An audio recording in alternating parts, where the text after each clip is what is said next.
Sveiki, čia laida Vilniaus kamerinio teatro Užkulisiai.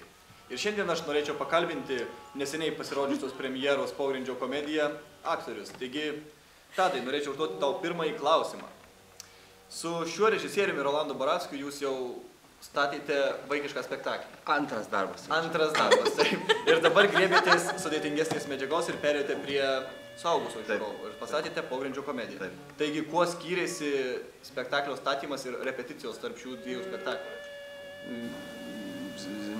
Medžiaga skiriasi, pirmiausia, medžiaga buvo suaugusiems, ne vaikams. Teisingai aš sakau. Ir skiriasi.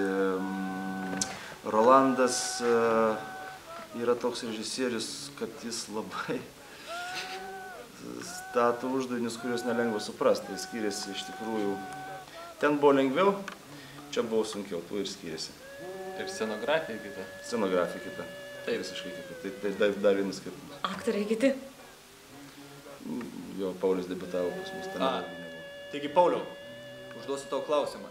Tau pirmą kartą teko dirbti su šiuo režisieriumi Rolandu Borovskiu ir norėčiau paklausti, ar jis kaip pats teatro aktorius nelipo į sceną ir nebandė parodyti, kaip kurti tau personažą kaip jaunam aktoriui?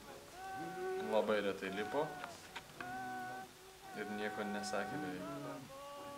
Jis iš vis labai daug tylėjo. Praktiškai. Ar gaudavote daug pastabų iš režisieriaus? Negalima sakyti, kad negaudavom, bet saikingai. Praktiškai nieko nesakydavo. Sakydavo, pabandom dar kartą ir viskas. Žana, man teko girdėti kažkur nugirsti užkulisiuose, kad ateidama į repeticijas užsidėdavai kažkokį kryželį ar amuletą. Kas jums tai pasakė? Neįsiduosime konfidenciali informacija. Taigi, Žana, užsidėdavote kryželį. Ar jūs režisieriaus ir repeticijų bijojate kaip velnių? Ką aš jums galiu atsakyti? Norėjau, užsidėjau, norėjau pasipuošti, užsidėjau. Viskas. Ne, mes ne vienas režisierius nebijojom, bet mes jį gerbėm. Tai tokia buvo, reiškia, pagarba, rimta pagarba. Net kryželį užsidėjom. Taip. Ir vis pasipuošdavom prieš repeticiją. Pagarba su užuomazga į baimę. Ką jūs šnekat, kolega? Čia kiekvienam skirtingai, aš tai visą nebijojau. Aš ir ne.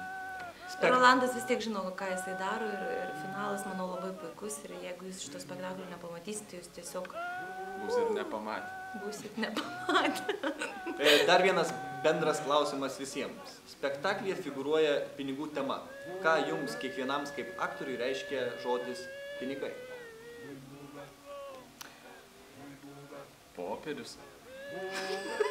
Popierius. Pinigai man tai yra tik tai įrankis pasiekti, ką aš noriu. Šiokia tokia laisvė. Ne, pinigai viskas yra labai svarbus dalykas. Beveik esminis dalykas, pinigai, aš manyčiau. Kaip ir jums. Spektaklis buvo susijęs su politika, kiek įžvelgiau aš pats žiūrėdamas jį 2 kartus. Ar jums artima ši tema taip pat kaip ir pačiam režisieriui? Nu, aš tai bent ten politikos visai neižvelgiau, aš daugiau pasakyčiau, buvo kažkokios tai buvo, na, sakykime, socialiniai aspektai, biurokratija paliesta. Politikos, man atrodo, ir tai pakankamai mūsų padangiai. Taip. Kad jos mes savame nekabinom. Be abejo, ieškom kažkokių tai sąlyčio taškų, bet tiesiogiai nekaiškim. Čia jūs klystat, nebuvo politikos. Tarp kitko norim pasakyti, kad Paulius iš tikrųjų sukūrė labai nuostabų vaidmenį ir jeigu jūs norite pažiūrėti Pauliaus, tai būtinai teikite, nes jisai yra mūsų jaunasis aktorius, labai perspektyvus, labai gabus. Taigi, ačiū aktoriams, ačiū už atsakytus klausimus. Tai tiek, laukiame jūsų spektaklyje Pogrindžio komediją. Mums irgi labai malonu buvo pasimatyti su jumis, mūsų myli žiūrovai, iš tikrųjų buvo malonu pabendrauti, pakalbėti tai, ką mes galvojam. Lauksime jūsų ateini. Lauksime jūsų labai nuoširdžiai. Iki.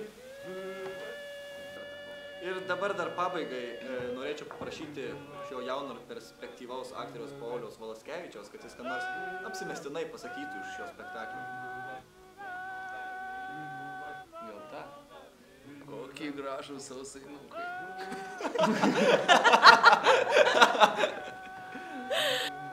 Beje, kiek žinau, ir jūs šiame spektaklyje vaidinate.